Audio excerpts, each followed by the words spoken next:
Hello guys, আজকে আপনাদেরকে দেখাবো আমাদের নরসিংদী জেলার বেলাও থানায় আমাদের লটকন বাগান এবং কীরকম লটকন ধরেছে আপনারা জানান।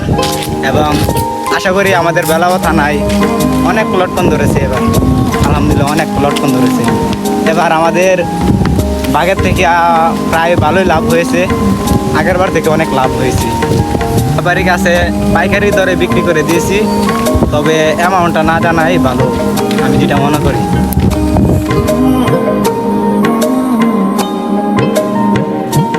ভালোবাসবো বাসবো রে বন্ধু, তোমায় যত